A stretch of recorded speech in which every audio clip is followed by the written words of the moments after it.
Good day, everybody, and welcome to another edition of the Military and Foreign Affairs Network. I am your host, the voice of reason. Today, we are in day 45 of the ongoing war between the Russian Federation and Ukraine.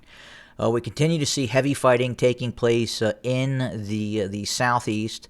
Obviously, near Kharkiv, we continue to see the Russians prepare the battlefield for future offensive operations within the vicinity of Kharkiv. We continue to see the Russians launch heavy artillery attacks, long-range cruise missile and rocket strikes, and a host of tactical air efforts, including helicopter gunships and fixed-wing aircraft as well, operating within the vicinity of Kharkiv. We continue to see the deployment of between 40 to 50 battalion tactical groups of the Russian Federation running south of Kharkiv down towards Donetsk in preparation for the complete encirclement of both Severodonetsk and Kramatorsk and Severodonetsk.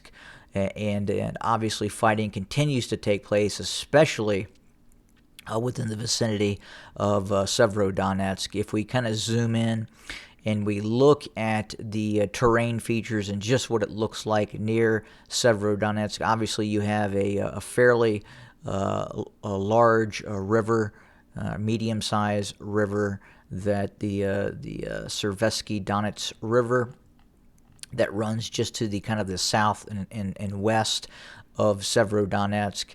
Then you have Severodonetsk proper, the town itself, and then around the town you have fairly dense forests, evergreen forests, that are going to probably be greening up even more here as we head into the spring and summer months.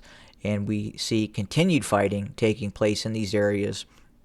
And we know that the Ukrainian anti-tank guided weapons teams and anti-tank weapons teams have become very proficient in operating in areas where you see interdispersed forests and urbanized, built-up areas. So you see these Ukrainian anti-tank teams driving around really a lot of times in civilian vehicles and all-terrain vehicles, using some of these not-so-traveled wooded paths to the east of Severodonetsk to attack Russian units that are massing to the west. To the east, northwest, and southeast as well.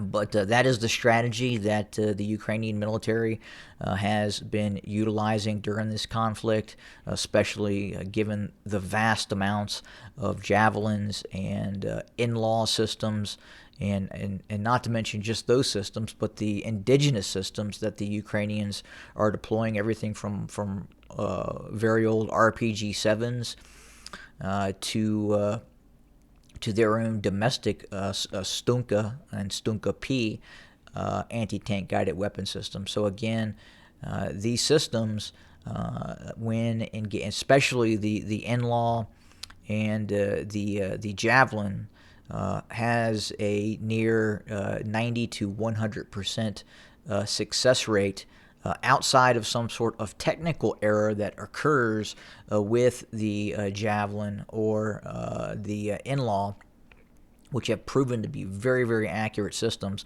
Obviously, the in-law is more of a short-range system that is really designed to operate in areas in these forested and urbanized areas, whereas the javelin is more proficient in terms of long-range targeting, say on tops of buildings, where you have an extended line of sight out to 1,000 to 2,000, 2,500 meters, and again the in-law within that 100 to 600 effective range. But again, as with the javelin, when the in-law strikes one of these armored vehicles, we're seeing the vast majority of time, unless the missile fails to arm itself because it's within minimum range, we are seeing that it usually results in a fairly catastrophic kill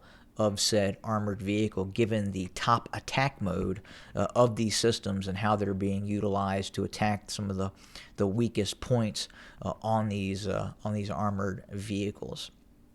But again, it is a very brutal fight that we are seeing, especially in these areas right now in the southeast area of operation, near Izium and south of Izium, obviously Severodonetsk, and this area as well in Papansna.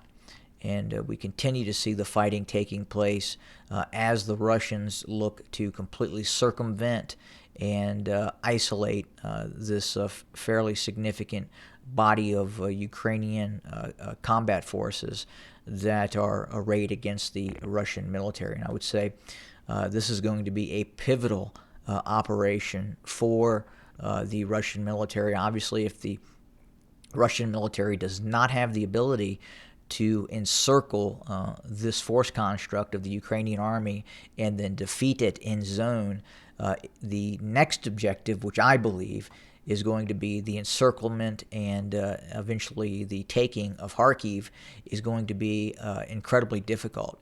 And probably if the Russians are unable to establish momentum and initiative and success near Sloviansk and Kramatorsk, the possibility that the Russians can then go on to take Kharkiv, I would say could be limited at this point. So again, this is an incredibly focused operation with lots of preparation by the Russian military focused on the seizure of Kramatorsk and Sloviansk. And once that occurs, again, in all likelihood, we'll also see the eventual deployment towards Kharkiv. At the same time, the Russians are going to have to clean things up and wrap things up in Mariupol.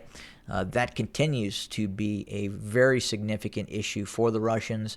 Obviously, the Ukrainians are dug in like ticks in different areas around Mariupol, especially some of these vast industrial areas where we have Soviet-era bomb shelters that exist, and some of the Soviet-era construction and tunnels that make it very, very difficult for the consolidation and the capture of some of this key terrain by the Russian military as this operation continues. We estimate there is anywhere between 2,500 and 4,000 Ukrainian armed forces still operating fairly effectively in Mariupol. Obviously, they have stashed a lot of supplies and resources in preparation for an extended siege of Mariupol, and continue to fight.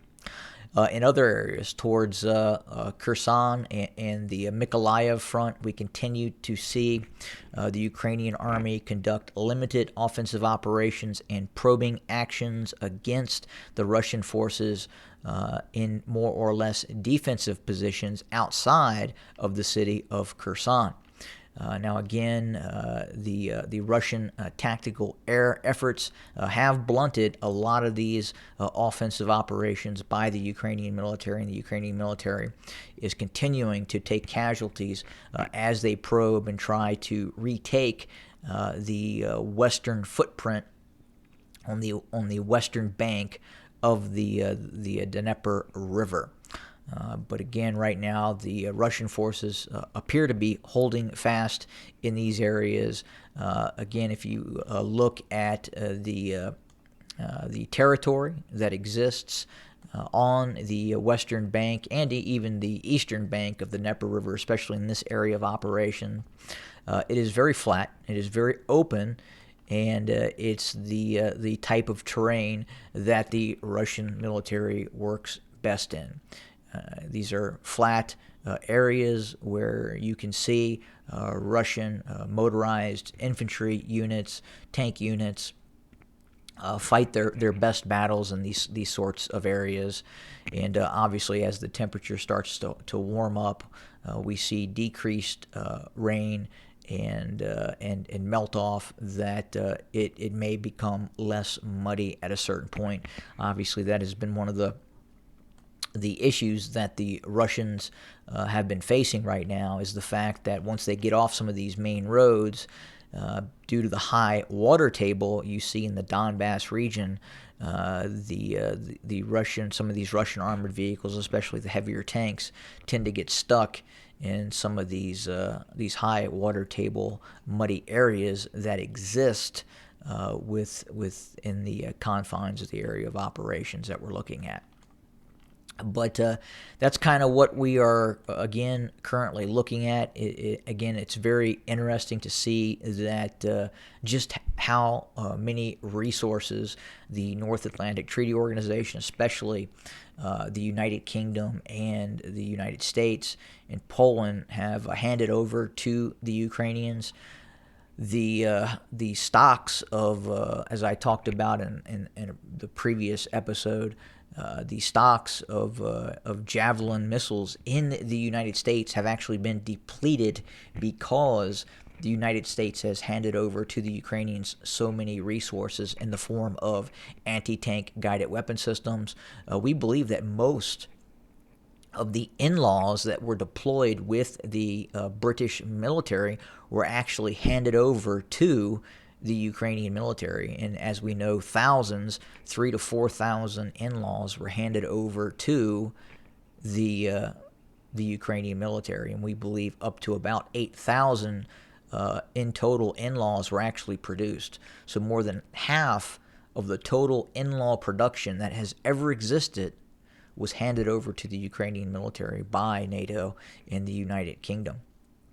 And again, we hear about the United States having to up production of the Javelin missile system because the stocks inside of the United States have been depleted because we've given them all to the Ukrainians. So that is the status on the ground that we're seeing. We're watching very, very closely what's happening near Sloviansk. We're watching very closely what is happening near Kramatorsk in the continued battles that are taking place near Severodonetsk, south of Izium, and in other areas as the Russians continue this encirclement operation of Ukrainian forces in this area. We also look and we're continuing to analyze what is happening near Kharkiv. We do anticipate that once we have a successful operation by the Russians near Kramatorsk, Severodonetsk, and Sloviansk, we will see at some point a move on Kharkiv or the encirclement of Kharkiv designed to take that very, very large city. And that is going to be just a brutal fight, given the size of Kharkiv, given the nature of Kharkiv. That is going to be something that is going to be probably one of the toughest battles in this war. And that is why we believe it is going to last quite possibly much longer than the anticipated, the reported end date of May 9th. Obviously, the Russians would have liked the operation to have ended by May 9th, but the whole operation has really changed right now in terms of contingency planning and what the Russians were anticipating. The Russians were obviously hoping for a quick and decisive war where they could quickly seize Kiev, and again, they were hoping that the Ukrainian military would capitulate, units would not fight, but obviously that has not happened. The Ukrainian military continues to fight and resist, so the Russians have gone to Plan B, which is going to be a fairly protracted and extended war until the Russians are in a military position to force a political solution of said conflict. So watch very closely. The battles that are going to take place near Severodonetsk, Kramatorsk, Sloviansk are going to be pivotal for the future stages of this conflict. If the Russians are not able to take control of Sloviansk and Kramatorsk, then the question is what next? Could we see an escalation? Could we see a possible rapid move towards a political solution to the conflict. Very difficult to say at this point. All indications right now, the Kremlin and Vladimir Putin appear to be preparing for a protracted and extended war to achieve their war goals and war aims. So we'll continue to monitor the situation and report. I appreciate everybody joining us today. Thank you for your support and continued support. Have a good day, everybody.